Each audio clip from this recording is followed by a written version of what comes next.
Another day, another episode of Corpse Factory. I had so much fun in the last one, so I had to hit you with it again. If you haven't already, please subscribe to my YouTube channel and turn on the notification bell so you don't miss a single video. I'm uploading every single day. Content coming at you. I also stream on this channel. Streams, videos coming at you. Join the Discord if you want to keep up with me and the rest of the community. I'd love to have you in there. It'd be a lot of fun. Also check me out on Twitter, Instagram, and TikTok. Those links are down in the description box below. Come follow me on there. Enough talk. It's time to get into the next episode of Corpse Factory. Episode 2. It's been a lot of fun. Enjoy. Okay, we're back in the apartment.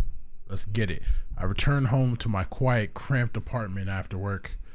The place is eerily silent, a stark contrast to the bustling office where I spend my days. Throwing my handbag onto the tiny coffee table, I pick up my laptop and sit on the couch. I lie back and get comfortable, letting the laptop rest on my stomach as it boots up. The welcome screen loads up, so I click a couple of times, open my web browser, and then head to a very specific website saved in my favorites. Corpse Girl's website. A cute dancing zombie girl is animated at the top of the page, a peculiar irregularity that always makes me giggle. I notice that the page view counter at the bottom of the site is nearly the same as it was yesterday. There have been maybe 4 or 5 new visitors. I heave a sigh. Maybe the website isn't quite that well known after all. That begs the question, how did Tomoe discover it? Well, never mind that. My eye scanned the website's content. Requested death. Big bold letters headline the site. The intention couldn't be clearer. Further information on the site is sparse. Brief instructions tell the user to fill in a victim's phone number and upload a photo. Aside from that, there's not much else to mention. It doesn't even ask for a name. After scanning the site, I move my mouse to the browser's address bar and click. I type a / after the website's address, then add the word admin. I hit the enter key. Oh, this is her website. A login page presents itself with empty username and password fields waiting to be filled in. My fingers tap dance around the keyboard, and within moments I'm presented with a brand new page. A blinking slab of text greets me. One new request. A crooked smile cracks my stony expression. Oh, this is crazy. Bro, we're really in the mind of a killer. Finally, somebody's requested a death. Somebody's asked me, Corpse Girl, to kill a victim.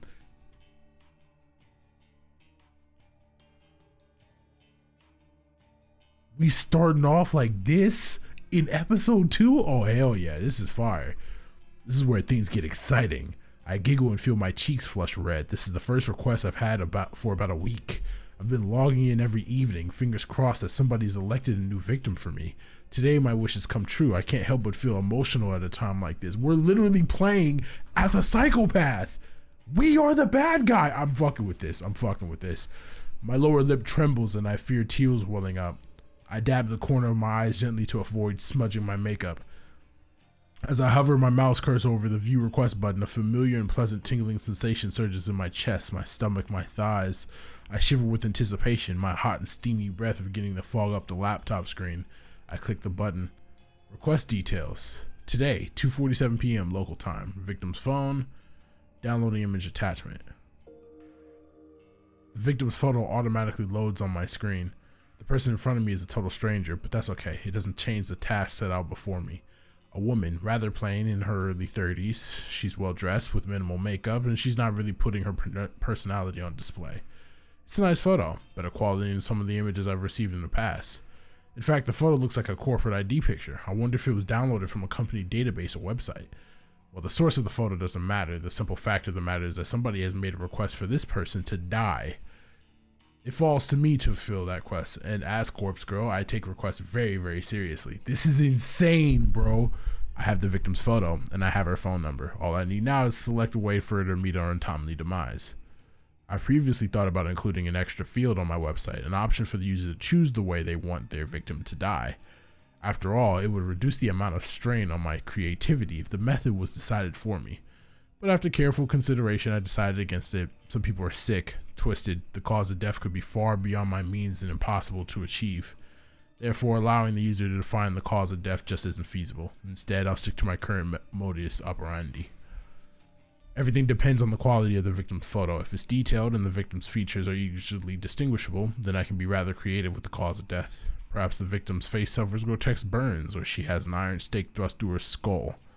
However, if the victim's photo is low quality and doesn't provide enough detail to identify the subject, I have to resort to the default cause of death. A terrible, unlucky fall from a great height. Maybe she slips, or maybe someone stumbles into her and sends her tumbling over a rail. The end result will be the same, a swift, crushing death from on high. The victim will end up face down on the concrete, completely unrecognizable save for her clothes and accessories. It's not my favorite cause of death, but in some cases it's necessary. Regardless, it is still a valid way to fulfill the request. Okay, now what I want to know is, how does she get the pictures and send them to the person before it happens? Is there like magic happening here? It's got to be some sort of magic, right? Some form of magic or at play or something like that. Because other than that, I don't know how you'd be able to send a picture to somebody without them knowing, if that makes any sense. For now, it's time to get started. I can barely contain my excitement. I squirm against the couch, crossing and uncrossing my legs in a vain attempt to dissipate the heat rising through my body. Taking a deep breath, I try to calm my nerves and get to work. The victim will receive a photo of her own corpse, timestamped with the date of her death. It's a corpse girl signature move, my calling card, if you will. Are they going to tell us how we do it? Seeing an image of one's own disfigured corpse is sure to strike fear into one's heart. And that's precisely the reason I take this step, to make the victim panic and act rashly. First things first, I save the victim's photo to my laptop's hard drive. I store it in a folder discreetly named System Files, hidden away in the root directory of my operating system, a password encrypted directory, of course. Next, I open up my favorite image editing software and load the photo. Looking carefully at the detail in the picture, I can see that this will be a work of art. I can really go to town with this request. I minimize the software, open my web browser, and access a particular website. The database of the deceased, the DD as it's known on the dark web, my secret weapon, the ultimate resource for my work. The DD is a collection of countless high-resolution photographs of dead bodies, murder victims, crime scenes, suicides. Oh my god! Oh, whoa, this is, whoa. So this girl is going on there, and then she's finding a body that would match, and oh no, oh, wow.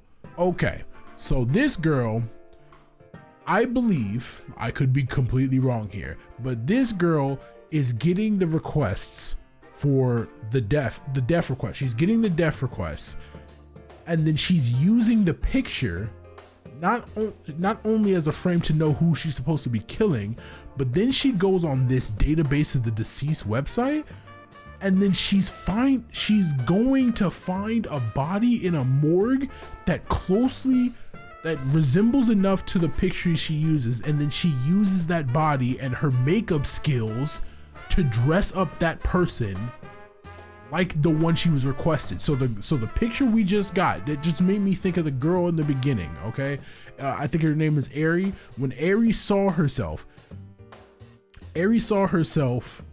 opened up the bag and saw herself and was wondering how the fuck that was even possible. This girl right here is taking bodies out of the morgue, using her makeup skills to make it look exactly like the victim she's about to kill, and then delivers it to their front doorstep to make them act rash, or sends the picture to them to make them act rash so it's easier to kill them. Holy fuck.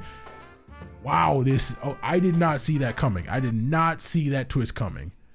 If somebody had died in one way or another, chances are good that some perverted individual has captured the moment in all its glory. Such valuable images are okay, so it's not just the bottle. Oh, okay. It's not the, okay. See, I just got proven wrong. It's not the body itself, but she's taking the pictures and editing them in Photoshop. My process is simple. I start by locating the perfect corpse photo. I search the database, and in less than 2 minutes, I discover a disgustingly detailed photo of a woman with her entrails spilling from her stomach. Her face is blue, having suffocated before even having a chance to bleed to death. She's about the same age as my victim. She's of a similar height and build. Finding a photo that specifically suits my victim's features is easy thanks to the DD's excellent catalog of tags and filters. Okay, so how is she about to make this girl's entrails come out of her stomach? I simply search for the keywords that match my victim's description to find a corpse that fits. Using this photo as a starting point, I digitally edit my victim's face onto the body. It's not some quick job that even a child can do. It's a painstakingly crafted work of art that would fool even the keenest eye. An hour passes, then 2, then 3. Before I know it, midnight is come and gone, but the work is nearing completion. All that remains is to add the final touches. I like to add specific distinguishable details to the image, a personal item or accessory, clothes, makeup, you name it, I can edit it in. For personal details added, I adjust the lighting and color palette just slightly, enough to make the photo truly unique. If the victim decides to reverse image search the photo and discovers that it's a forgery, all my work would be for naught.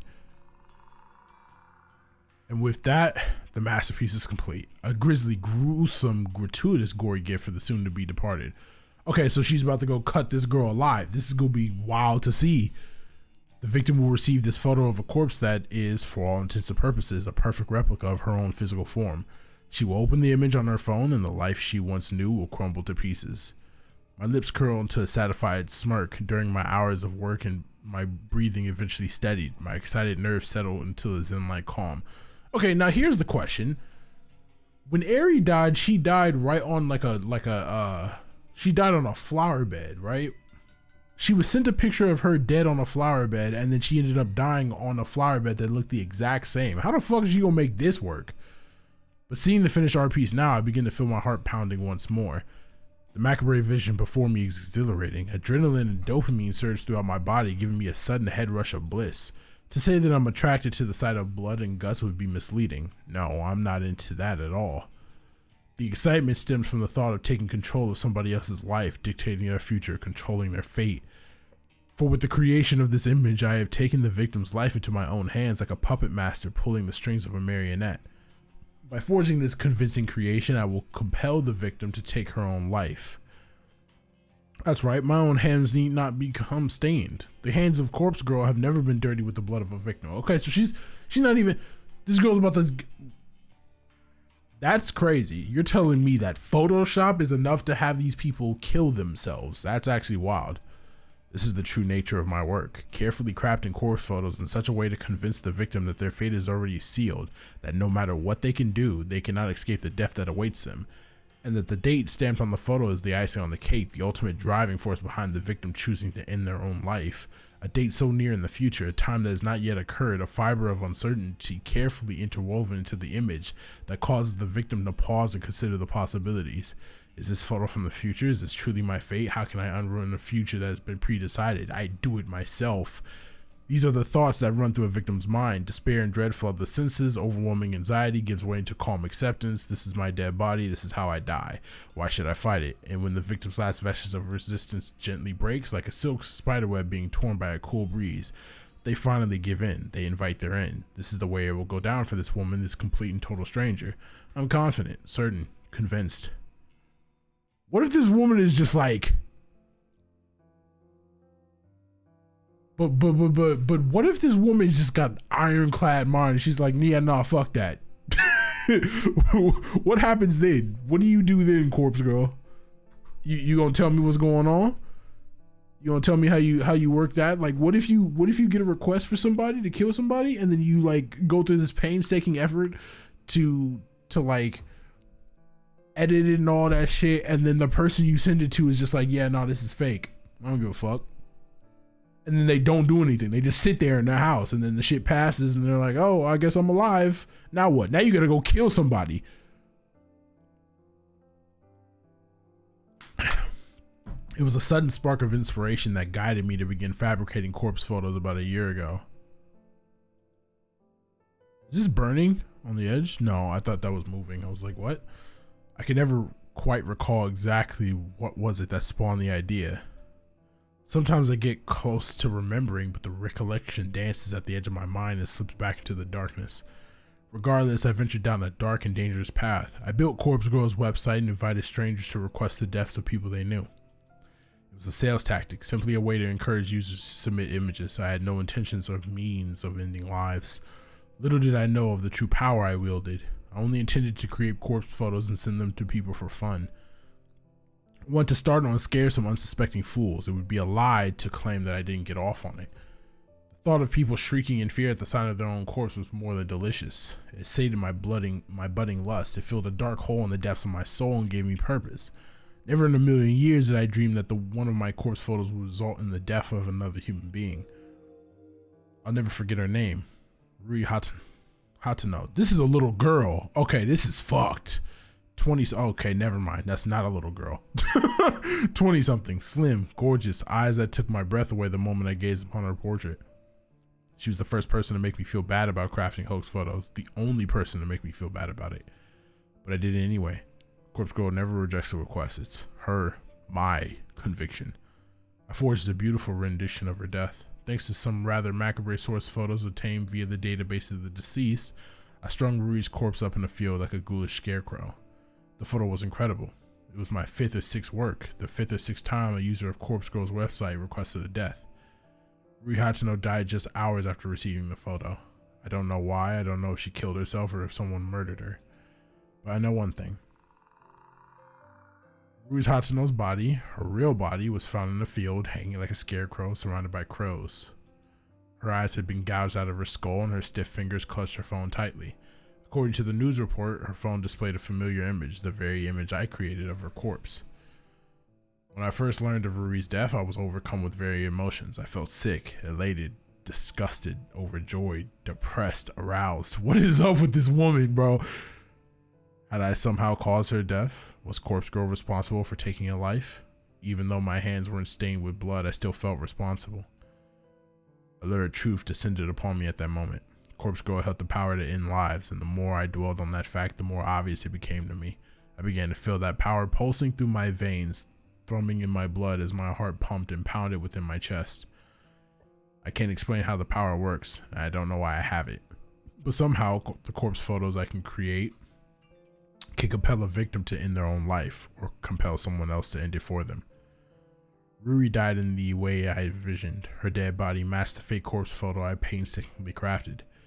I didn't even have to leave the safety and comfort of my apartment to ensure her death. Corpse Girl's power is real, extraordinary, and I vowed to exercise that power as frequently as possible. Damn. Okay, so this girl is just a straight up psychopath. There's no saving her, never mind. GG's GG. Rui Hachino died last year. She's been doing this for a year? Whoa! Since then, I've been chasing that rush, that thrill that comes with snuffing out a soul. It wasn't hard to grow the popularity of Corpse Girl's website after that incident. Particularly dark corners of the internet gobbled up the news with enthusiasm, and the site saw an influx of new visitors. And on a few occasions, I even overheard people in the real world whispering about the mysterious website that lets you request a death. I've crafted corpse photos for dozens of requests. Each photo is more convincing and realistic than the last, thanks to my ever-evolving skills. But none of my recent attempts have been successful. Not a single person has dropped dead since Rui Hachino. I'm beginning to wonder if Corpse Girl's power has fizzled out. Oh, okay. Or perhaps I never had any power to begin with. Maybe Rui's death was simply a fluke, a morbid coincidence. I spent countless hours doubting myself, doubting Corpse Girl. I've tried so hard to replicate that one success. Every time I receive a request, I do the same thing as I did in Rui Hachino's case. I edit the photo of the victim. I create a convincing corpse photo and I timestamp it with a time of death. I send the photo to the victim and I leave the rest up to fate, but nothing ever comes of it. I'm not so delusional to think that in normal circumstances, a simple photo would be enough to convince someone to kill themselves. And even if that photo fell into someone else's hands, it wouldn't inspire them to go out and kill the victim. Of course not. However, these are no ordinary circumstances. I once activated a power beyond the ken of mortal men. I caused Rui Hachino to die by her own hand or by the hand of another. I need to find a way to manifest my power once more, to prove that I, Corpse Girl, have the power of death and destruction at my fingertips.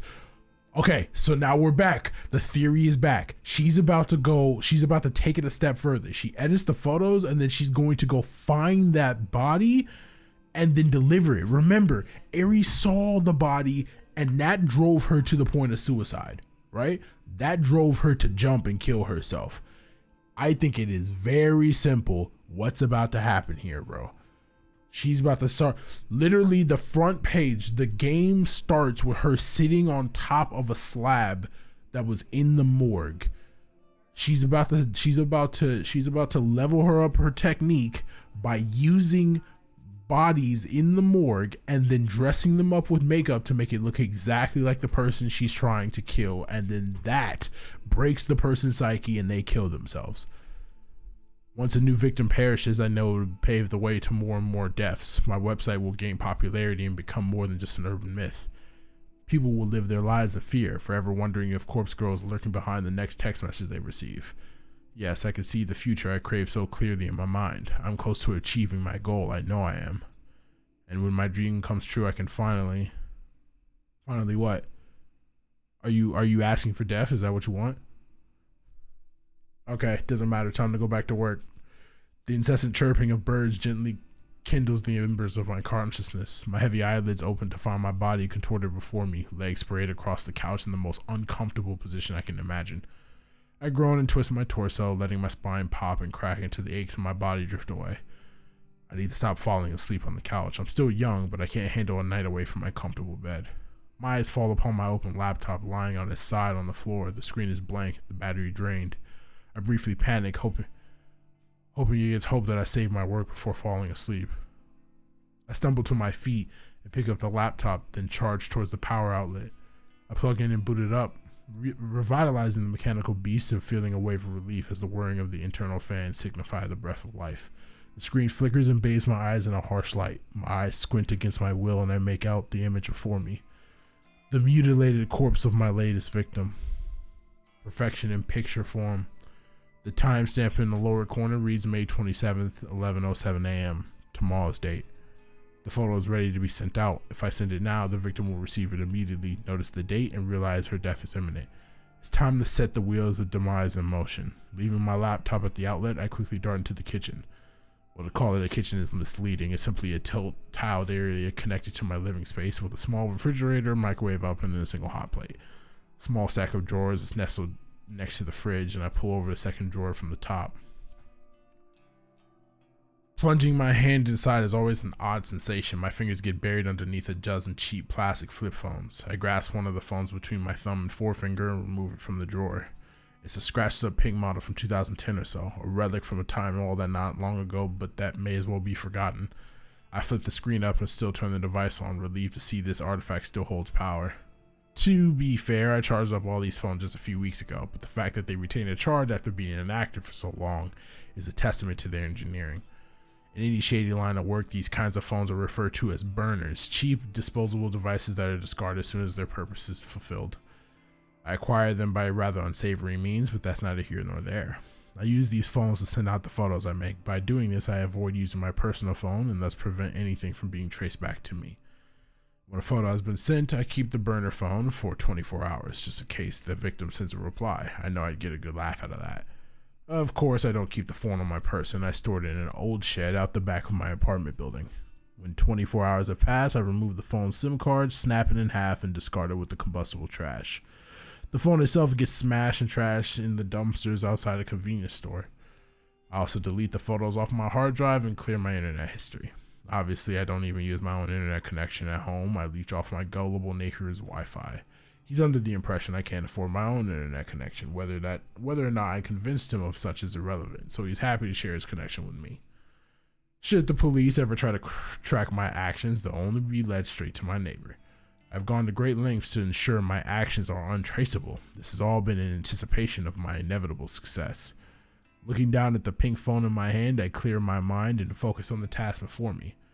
The photo is transferred easily from my laptop to the burner, and oh my god, dude, the back of my head is itching like crazy. The photo is transferred easily from my laptop to the burner phone. Once complete, I open the text messaging app and enter the victim's phone number. I leave the message field blank, but I attach the photo, of course. The victim will receive an empty text message from an unknown number with only an image attached. The message is just about ready to send, but there's one more flourish I'd like to add.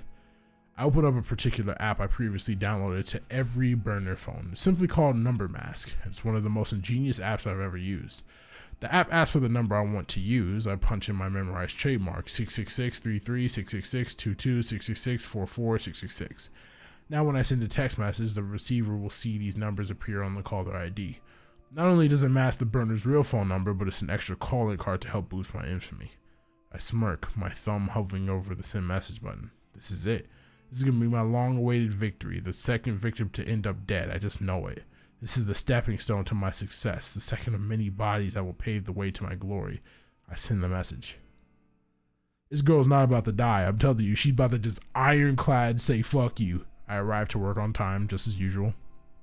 My handbag is heavy with the weight of several cans of coffee, hopefully enough to help me power through the day after having such a late night. I can't help but yawn loudly as I wait for the elevator in the lobby. Just before the elevator doors open, my phone starts to ring. I step aside and answer the call. Hey. Hi, Noriko. Good morning. Did I call at a bad time? Not at all. I'm just about to go into the office. I'm sorry, what the fuck? wait. I'm sorry, what the fuck? Oh, should I call back later?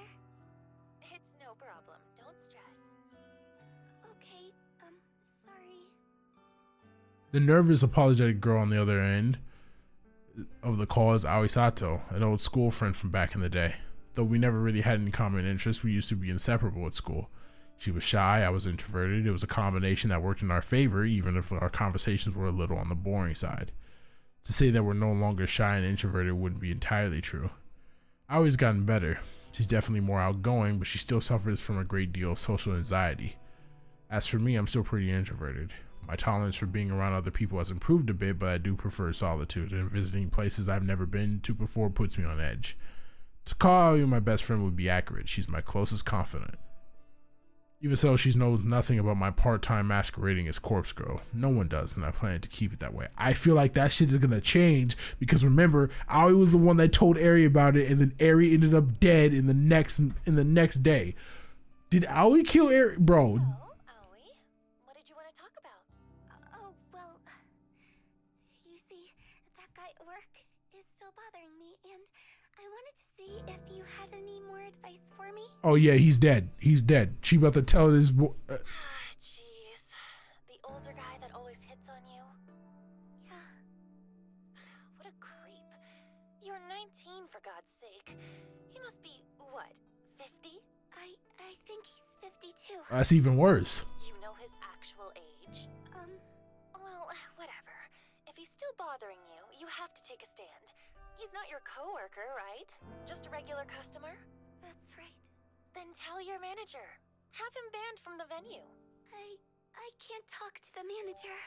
I don't want to cause trouble for the company. Hey, this is great voice acting. Jeez, girl. Sometimes you need to stand on your own 2 feet. Noriko is actually a crazy bitch, though. Oh, jeez. Well, if talking to the manager is out of the question, then you need to be firm with the creep. Tell him you won't stand for being groped anymore. His behavior is simply unacceptable, and if he won't change, you won't serve him anymore. He's scary, Noriko. I don't know if I can confront him like that. He's always drunk. Even before he comes into the place, I try not to serve him too much, but... Are you sure you can't quit that stupid job? Working at a maid cafe really doesn't suit you at all. What the fuck is going on? Government position. I do. I want to work in a cozy office, kind of like you, but you know I don't have any qualifications. Why don't I see if there's anything open here? Maybe Shinya can help out. He got me this job, remember? Shinya. Maybe. He was always a nice guy, right? Bro, I love this voice acting direction because they're talking on the phone and it actually seems like real phone conversations rather than just some bullshit. Like, the pauses aren't long. He's super nice. Stick in the mud, but a nice one. Noriko, don't be mean. Yeah. You want me to ask? Yes, please. If it's no trouble. It's no trouble. I'll talk to Shinya. Then maybe you can quit that crappy job and come work with me. Oh, that really does sound wonderful. Thank you, Noriko. I'd be so lost without you. Don't be silly. You're amazing, Aoi. Leave this to me. Thank you. There's no romance. There better not be any romance in this bitch because I'm gonna lose it. I end the call and heave a sigh, having to go and ask Shinya about a job that actually is a pain in the ass, but I'd never admit that to Aoi. I want to help the poor girl. I really do. I'd do nearly anything for her. The elevator arrives at the lobby and I step inside as soon as the doors open. Good morning, Kurosawa. Fujikawa. Good morning. Shinya takes me by surprise as I exit for the elevator. Has he been waiting for me here? I wanted to catch you before we sit down to work. I sent you an email. Can you make sure you got it this time? Oh, yeah. Okay.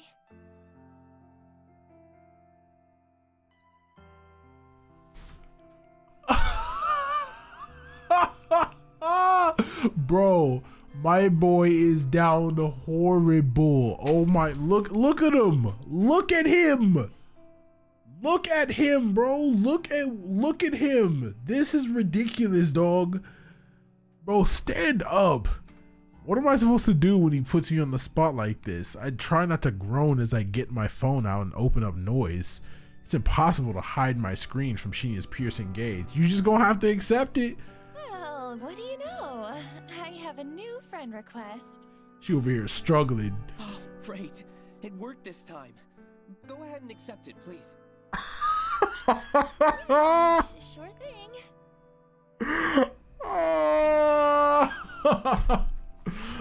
I hesitantly accept the request. A little fireworks animation pops up on the screen with a celebratory message about making a new friend. Yay. Looks like we're officially friends now. Can I call you Noriko from now on? Bro, this is cringe. I've never cared much for formalities. I try to adhere to them in the workplace, but honestly, I don't care if people refer to me by my first or last name, regardless of whether they're friends or not. That's fine. You can call me Noriko. Please help.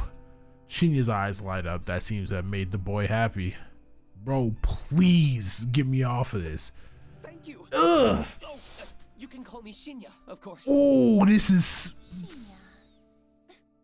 Hey, we've known each other since junior high, right?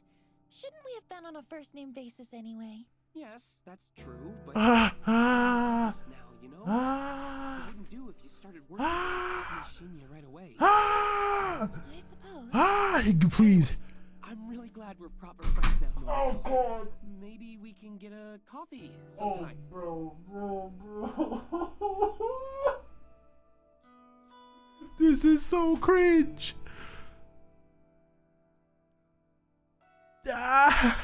I can't help but feel he's trying to push his luck as far as it will go. Any suspicions I had about him having a crush on me are now confirmed. Do you not see this boy? He is clearly head over heels.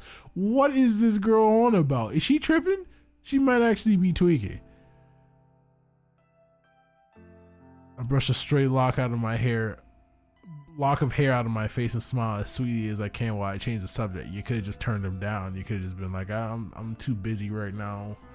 Maybe when I'm not busy. Hey, actually, I wanted to ask you something. Are there any more temp jobs available But here? then again, this is a psychopath who's trying to get people killed. So I guess I'm expecting too much of her. Like, basic human decency is not on her menu, clearly. She's not trying to do that. Temp jobs, huh? Are you looking to pick up extra hours? He fucking fell for the bait too. Oh, you're so... No, not exactly.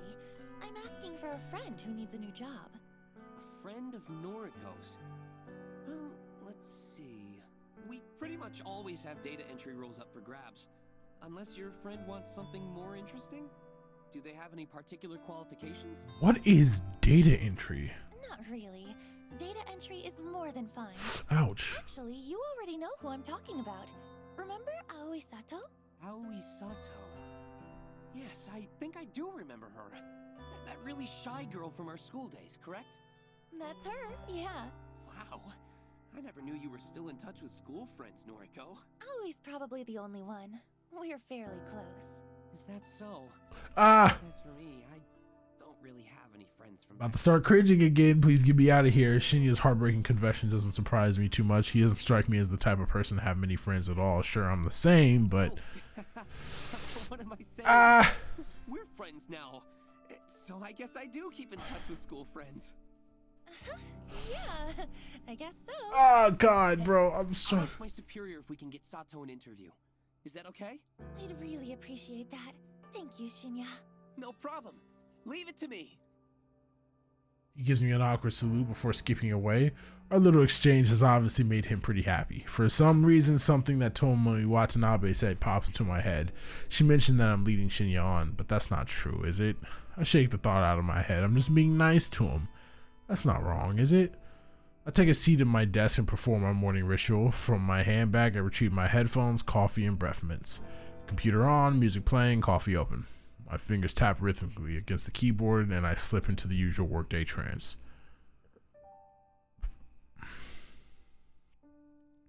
So, I see that you're connected with Shinya on noise now, huh? I kind of like her, I'm not gonna cap. My walk to the train station is interrupted by a familiar grating voice. Sounds like both of you are getting on pretty well. How did you... Oh, of course, Tomoe and I are already friends on Noise. She would have sent the notification when I accepted Shinya's request. It's actually kind of strange that Tomoe and I are connected through the app. We added each other on my first day at work before I learned how much of an intolerable excuse for a human being she is. We simply never deleted each other even after all these months. Her posts are entertaining anyway. And since I rarely ever post anything myself, she probably forgot we were connected at all until today. Now look, don't get me wrong, you hear? I ain't actually interested in Shinya. Nah, I'm real happy for you both, like. But what I can't stand is a skank like yourself getting some while I'm over here all dry like a desert. Who is voicing to What the hell are you talking about? It pisses me off that guys just sluts like you, and you barely have to put in any work. Meanwhile, nice girls like me gotta put in so much effort to even get noticed. This game is fucking hilarious. You think all of this is just natural? I put so much effort into how I look, you know? And guys like Shinya don't even bat an eyebrow at me. You mean bat an eyelid, right? Whatever, it don't matter. I'm sick of skanks like you getting everything for nothing.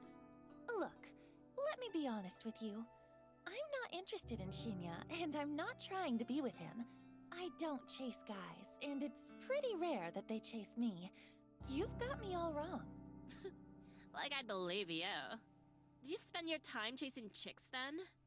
That's not your business. But you don't have to worry about me pursuing Shinya. Tell you what, any guy at the office is all yours, okay? I'm not interested. Oh, is that how it's gonna be, slut? You think no one is good enough for you, but they're good enough for me? You're just like all the other girls. You think I'm worth being pitied? You think I need it? Well, I don't want your pity. You're nothing but a fake skank. Tomoe pushes forward, her bulk forcing me off the sidewalk and into the thicket of trees bordering the path. What in the fuck? We fighting already? Wait, hold on. It's episode 2, bro. The burning slap across my face comes out of nowhere. I'm blinded with white stars and my entire face feels like it's on fire. The strike is hard, sharp, vicious. It happens so suddenly that I'm having difficulty reprocessing it. I stumble, but my legs don't quite give out. My mind races, trying to put together what the fuck just happened. Tomoe hit me. Why? Why did she hit me? There's a strange sort of disconnect in my mind. My body doesn't feel like my own, like this isn't actually happening to me, but rather I'm watching it happen to someone else. Time seems to slow down and speed up all at once. The slap replays in my mind before Tomoe's hand even leaves my face. I catch a glimpse of her furious expression, red and strange and overcome with anger. I hate you. I hate everyone like you. Don't pity me. The second strike connects with my chin and I flinch, my entire body paralyzed with pain. She hit me again? I hate you. I hate you. Tomoe's lost it. She's absolutely furious and I can't figure out what I did wrong. Her third attack is a curled fist aimed straight at my stomach. Through sheer luck or complete accident, I tumble backward, narrowly avoiding the punch and instead landing on my rear. The pavement is rough and hard, but I'm sure it feels a lot better than taking a fist in the gut. Tomoe screams and rushes at me, but I scramble to my feet and grab her by the wrist. She flails wildly, her eyes looking like they'll pop out of her skull at any given second. Her breathing is harsh and ragged, and tears of rage have caused a flood of clotted makeup to run down her face. Calm down! Calm down! She struggles against me, slowly giving in as my tight grip prevents her from attacking me further. She begins to sob softly. I hate you. I hate everything about you.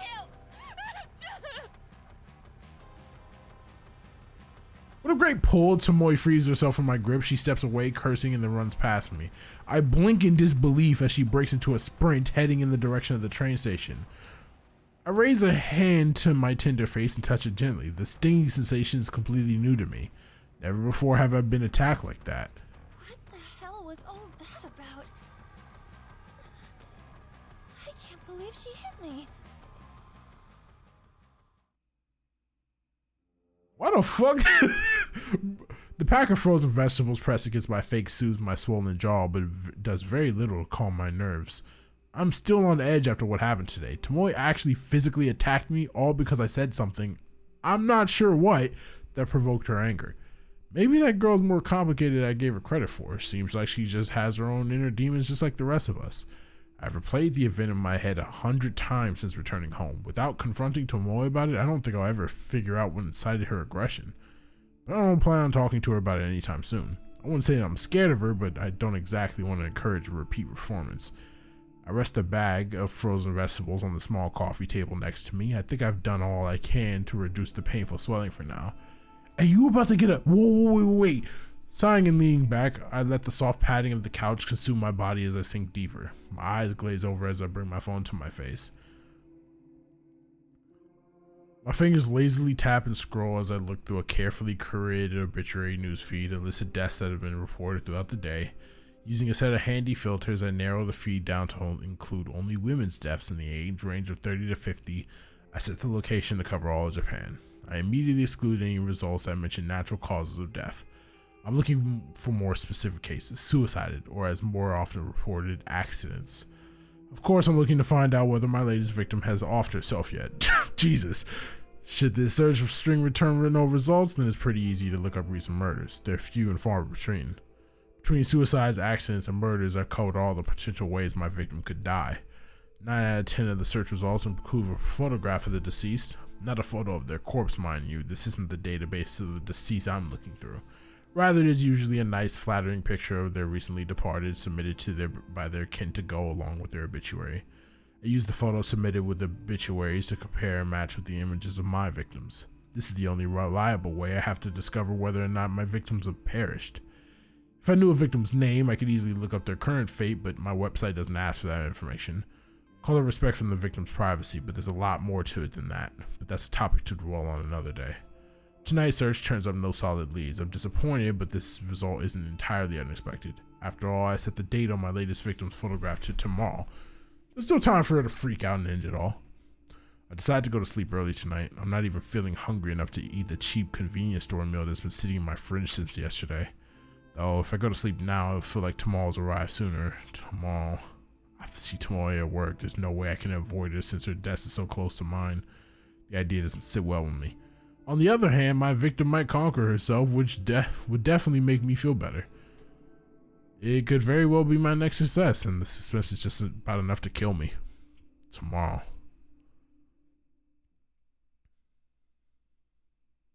That was tough. A lot going on, bro. There's a lot going on. This is episode 2. My typing is hesitant, distracted this morning. My fingers falter, misstep, and tap backspace repetitively. This is no good. I can't focus on work while I'm staring at the top of Tomoe's head popping up from behind a monitor a few desks away. Even my work playlist isn't inspiring me to pulverize the keyboard today. Normally a blast of pure volume and a shot of caffeine is enough to carry me to the greatest heights of productivity. I press a finger to my pursed lips, trying hard to regain my focus. I absent-mindedly notice that I missed the edge of my top lip when applying lipstick this morning. Damn, I'm really out of source salt today. At least I managed to apply some extra blush to cover up the faint bruising on my face. I might have overdone it a little, but it's better looking than like I just stepped out of a boxing ring. Good morning, Noriko. Boy, have I got some neat news for you. Bro, you can't come with me with the cringe after all of that. I'm so absorbed in my own thoughts that I barely register Shinya standing in front of my desk. Noriko? Excuse me? Noriko? Are you in there? Huh? My eyes fixated on Shinya's goofy smile. I quickly removed my headphones. Fujikawa, Shinya, sorry. Hi. Are you okay? Yeah, I'm fine. Tired is all. You could just tell him. I hear you. I was up late last night. Boy, I must have been up past 10. Just could not put down this new crime thriller I've been reading. Oh, yeah, right. I was up late reading too. Your horror novels, right? Don't they leave you feeling a little scared before you go to sleep? No, not really. It's all fiction, so it's pretty easy to distinguish from reality. Bitch is a psychopath. Is that so? Wow, that's not like my book at all. Can you give her the good news already? The Fuck. story are all based on real cases. My jaw hits the floor every time I turn the page. I don't care, Shinya. Yeah. Anyway, let me tell you this. Your friend Sato can take a data entry opening starting from Monday. Oh, fire. She doesn't even need to interview. That's how much the boss trusts me. Oh, fire. I'm genuinely impressed with Shinya's ability to score Aoi a job. Say what you want about the guy, but the big wigs obviously have faith in him. Wow, Shinya. I don't know what to say. Thank you. Thank you so much. We got Aoi a job. Don't Yay. yet. Sato is going to be worked to the bone. I hope she's prepared for it. We got Aoi Sato a job, and in 3 weeks, she's going to kill Eri, I guess. I don't know how the fuck Trust Eri... me, anything will be better than her current job. Really, thank you, Shinya. You came through for us here. I'm just happy to help. Hey, Noriko, can I ask you something? Please don't. Sure, shoot. Please don't. Shoot! Oh, right. An expression. Please don't. Sorry, I just remembered this case in the novel I'm reading. Hey, you, wanted to... Thank you. Thank you, Noriko. Fuck. Right. Are you friends with Watanabe? I blink a couple of times. Tomoe? You're on a first-name basis with her. Then you must be great friends. I mean, I wouldn't say... Listen, would you mind putting in a good word for me with her? I'm kind of interested in taking her The out fuck sometime. is going on? Never ask her myself. What is happening? What is happening? What is happening, bro? So, what is going on? I'm stunned, gobsmacked, speechless. Shinya likes Tomoe. I thought he likes me. Is my intuition wrong? I wonder if the clues have been in front of me this whole time. What else haven't I been seeing? Noriko? What do you say? Shinya, look. Honestly, I'm not really friends with Tomoe. I don't think I can help you. The fuck is going... Bro, you could easily help. Oh, I see. That's a shame. I thought maybe you were close. Darn. I guess there's not much to be done, is there? Even after I helped you and Sato out and all. That boy Shinya is a master Okay, alright, Shinya got my respect. That's some good guilt. That is some good blackmail. That's some good guilt right there. I fuck with that. I fuck with that. That's a real guilter right there. Is he seriously trying to guilt me? I have to hand it to him. I didn't think he had it in him.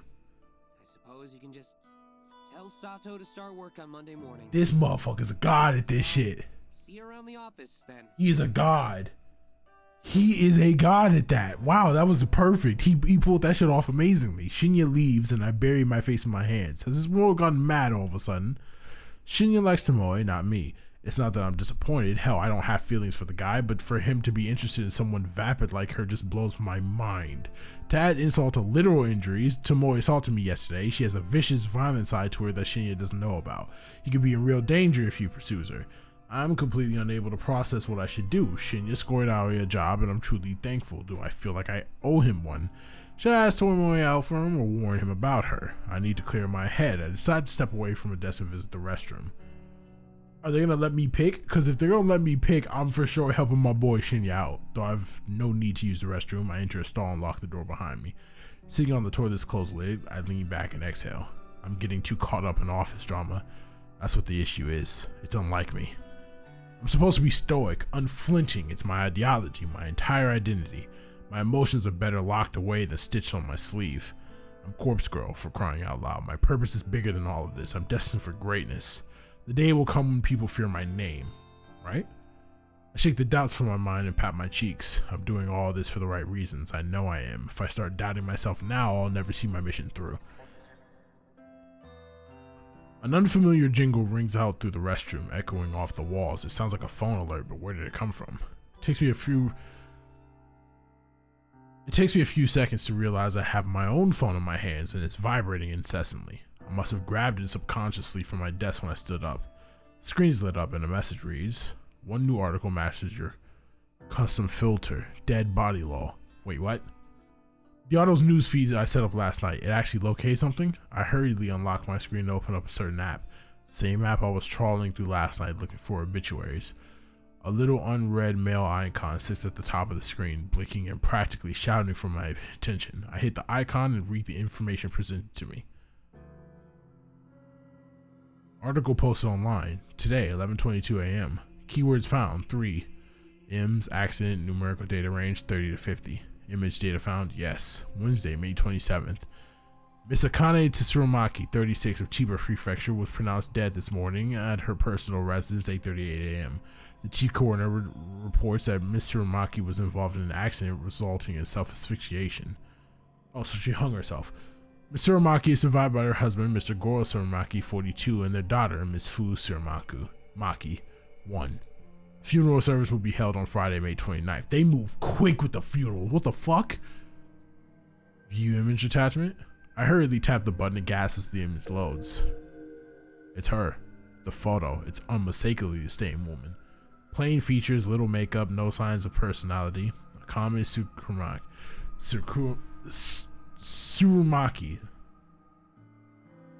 Tsurumaki. Akame Tsurumaki. The latest victim to receive a photo of her own corpse. My breathing stops all of a sudden.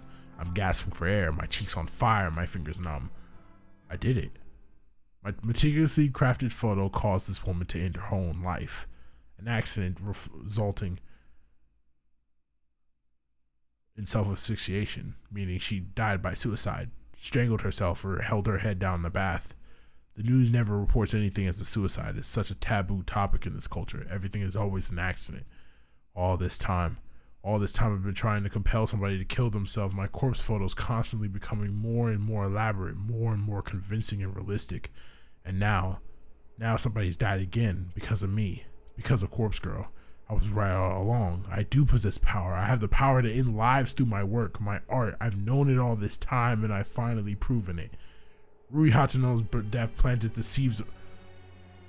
This music's crazy. Rui Hachino's death planted the seeds of belief in my mind. The belief that Corpse Girl is more than a mortal being. And now, Akane Tsurumaki's demise has caused those seeds to bloom and blossom into pure certainty. This music is madness. Corpse Girl truly can end lives. It's a wonderful revelation, and it relieves my turbulent mind. However, I can't get my fingers to scroll back up to reread the obituary. My hands aren't functioning. My legs dangle lifelessly from the toilet seat, and my coffee from this morning is working its way back up my throat. I feel the sting of tears down in my eyes. Sweat trickles on my forehead, dripping down my uncharacteristically thick makeup. All of a sudden, I can't breathe. My lungs refuse to take in any more oxygen. I panic and fall forward, miraculously slamming my hands into the stall door to prevent my head from colliding with the floor. My nails scrape against the door's enamel paint, peeling chunks of green from the surface as I slide down and down until my head rests uncomfortably on the damp tiles. My eyes roll back and my tongue. What is happening right now? What is going on? My eyes roll back and my tongue lolls out the side of my mouth, dangerously close to the tilted floor, but completely out of my sight and mind. I taste foundation and blush, a little bit of sweat, then nothing at all as the still air envelops my taste buds.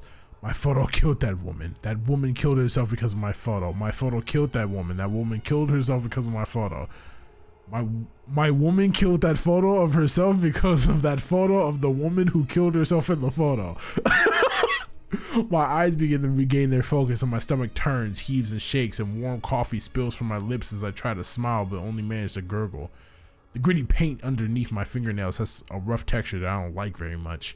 I feel queasy and ecstatic that I could at the same time. It's a horribly wonderful feeling that I could do without. So much for stoic, unflinching Noriko. Remember stoic, unflinching Noriko? This is her, writhing on the bathroom floor, her lungs working once more, and her breath ragged and gasping, sucking in air like a mosquito sucks in blood. This is Noriko. Noriko with her grandiose fantasies of death and killing people without having to kill them at all. Without having to leave her apartment because the outside world is scary and there are people out there probably trying to kill her. This is Noriko, me, the real me, acting tough and fearless when I'm crying on the inside, always sad, always miserable, always lying on the bathroom floor with my fist clenched and my phone resting in a puddle and my life is slowly spiraling out of control. This is me. I did this. I killed that woman. She had a husband and a daughter, and some random person requested that I kill her, so I did. She probably didn't do anything wrong. She looked boring. She must have just rubbed somebody the wrong way. Maybe she didn't even know what she did. Just like how I rubbed Tomoe the wrong way, and I don't know what I did, but Tomoe slapped me twice hard, and it hurt. It must have hurt that woman too when she strangled herself and killed herself. I killed her. I directly killed her with my indirect action. She's dead now, and I'm alive. I'm still here, lying on the bathroom floor of the 14th story in Shidoku's Temujin office building, and I have paint I have paint underneath my fingernails and I was going to start working here on Monday, but I did it. I killed her. Finally, after countless months of pretense, of false starts, of failures and disappointments, I killed somebody again. Corpse Girl strikes for the second time. And above all else, above this grime and muck on the floor and the tingling feeling underneath my fingernails, above all of that, this feels good. This feels so good. Blood has returned to my legs, the pins and needles have faded and my toes quiver beneath my stockings and shoes. An electrical charge pushes down my thighs and dissipates through my feet. I manage to plant 2 hands firmly on the tiles and push myself up onto my wobbly knees. I suck in air and breathe all of it back out almost at once. I feel dizzy and a bizarre warmth is welling up inside my stomach and chest.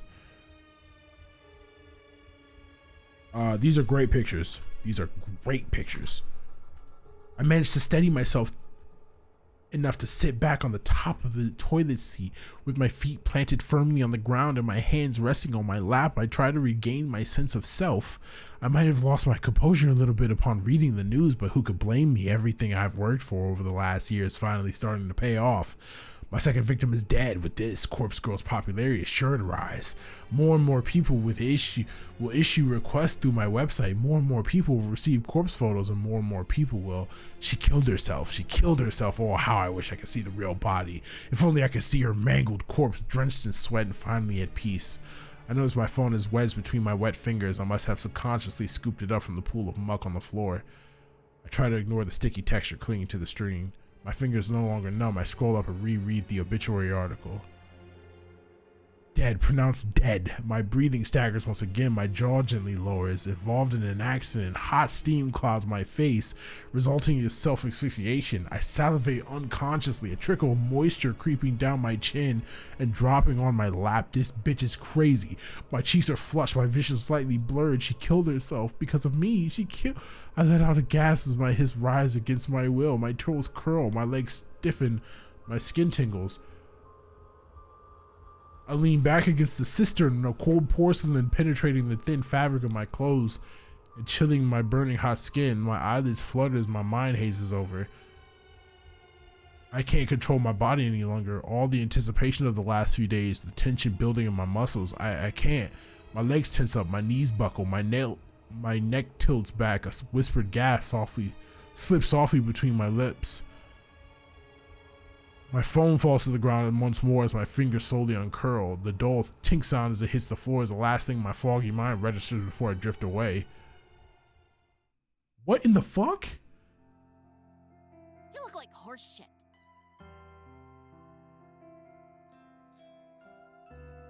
Tomoe's brazen drawl snaps me out of my dead-eyed stare. Like you've been sleeping in the sewer. It suits you. I don't know what she's talking about. I can't really focus on what she's saying. I realize I've been staring at my computer screen for about 20 minutes, rarely blinking.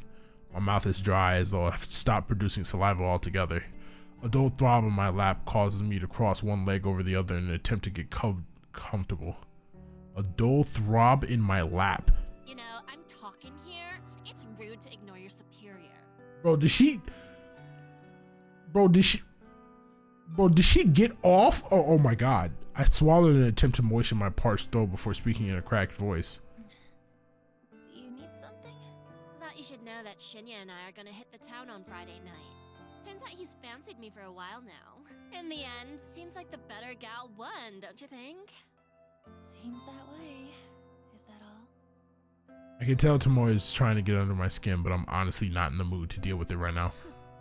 I thought you'd be more torn up about it. I don't care in the slightest. Why don't you go sit back at your desk? Whatever. Hey, maybe I'll meet you after work again. Why? So you can attack me again? I realized my voice was louder than intended. A few people nearby tilt their heads quizzically. Tomoe takes a cautious step back. Your voice down, psycho. Stuff like that's between me and you. You assaulted me. I should report you to the police. Don't you dare. Lost for words, Tomoe turns tail and walks away. Why would I not? What the fuck? Why would I not report you? I sigh and lean back in my office chair. Why do I feel so exhausted? My mind flickers, piercing together fragments of memories from the bathroom a short while ago. That's right, I let myself get carried away in the exhilaration of my success. I temporarily stepped away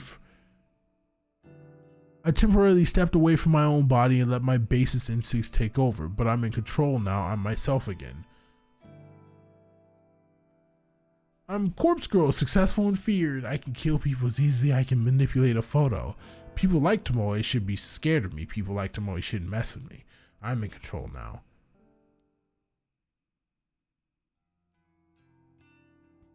Climbing the steps to my apartment is always such a chore. I wish I'd move into a building with an elevator, but I simply couldn't afford to when I first moved out on my own last year. These old apartment buildings creak and groan when you ascend the stairs. On top of that, you can hear the bustling of other people within their tiny homes as you progress up each floor. There's always a slight whiff of mold or mildew whenever I ascend the stairs. I want to chalk it up to the fact the building is so old, but it's possible some of the residents here don't keep their apartments very clean. At the very least, this neighborhood is decent. I feel safe in my home, even if it is small and cramped. And my neighbors are respectful, from what I can tell, not that I really know them at all. In fact, the only neighbors I have regular contact with are the very same ones I leech Wi-Fi from.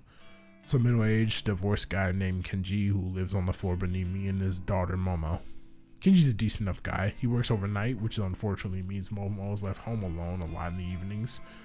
Momo's a sweet girl, perhaps 6 or 7 years old.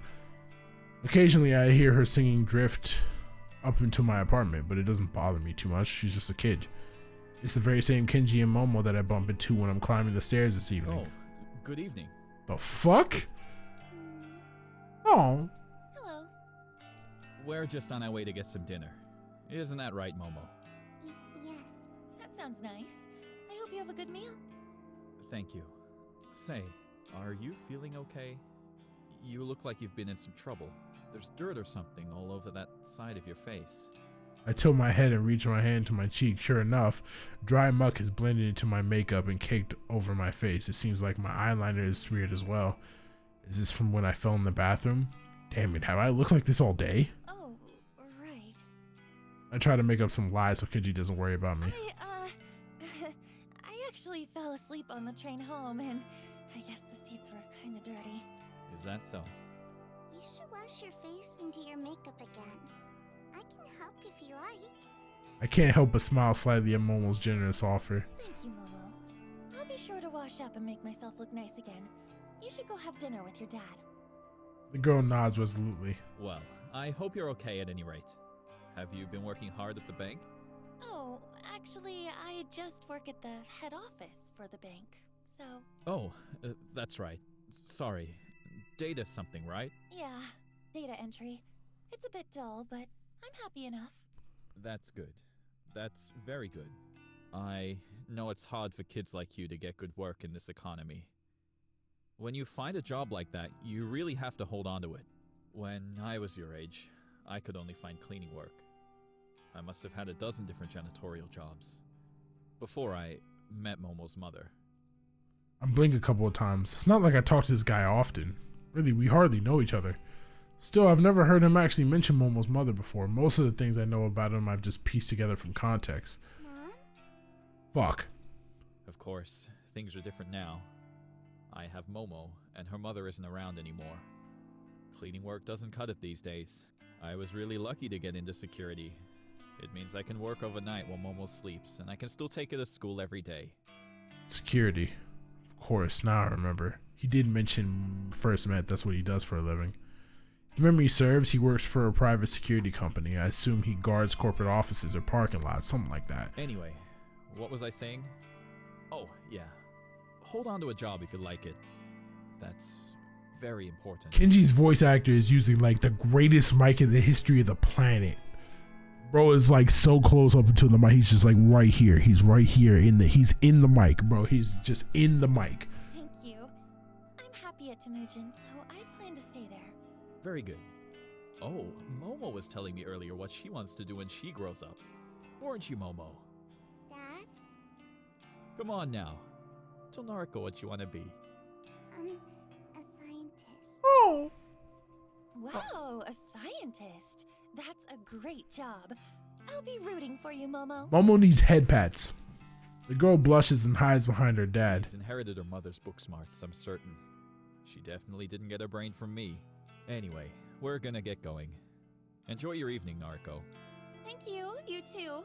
Bye-bye, Momo. Bye-bye. Somebody needs to pat Momo's head now. The two of them bow their heads and follow the rest of the stairs down. I continue up the next flight of stairs, reach the landing, then turn the corner into my own apartment. She was over here talking to Momo while being a fucking murderer. The place is dark because I always make sure to cut the lights before I leave. I can't afford to leave any electricity running. My rent chews through most of my salary as it is.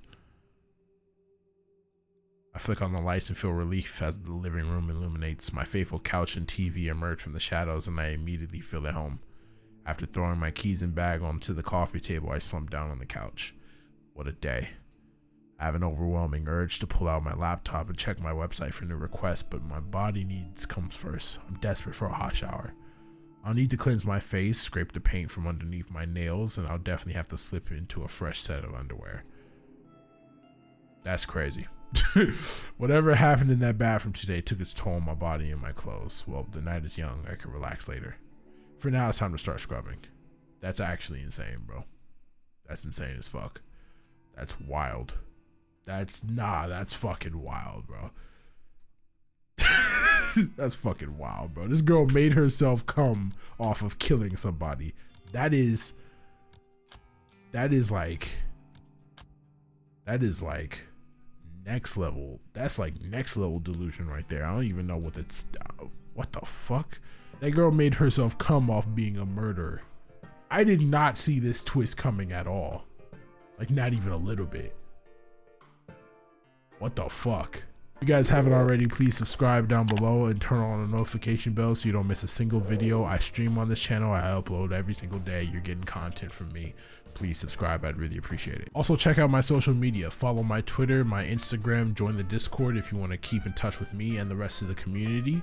All those links are in the description box down below. I'd love to have you. I ain't got nothing else to say. This game is fucking wild. I'm gonna get up out of here. Everybody stay safe, stay healthy, and as always, we move. I'll see you next time. Girl made herself come from being a murderer. We're in for a good one.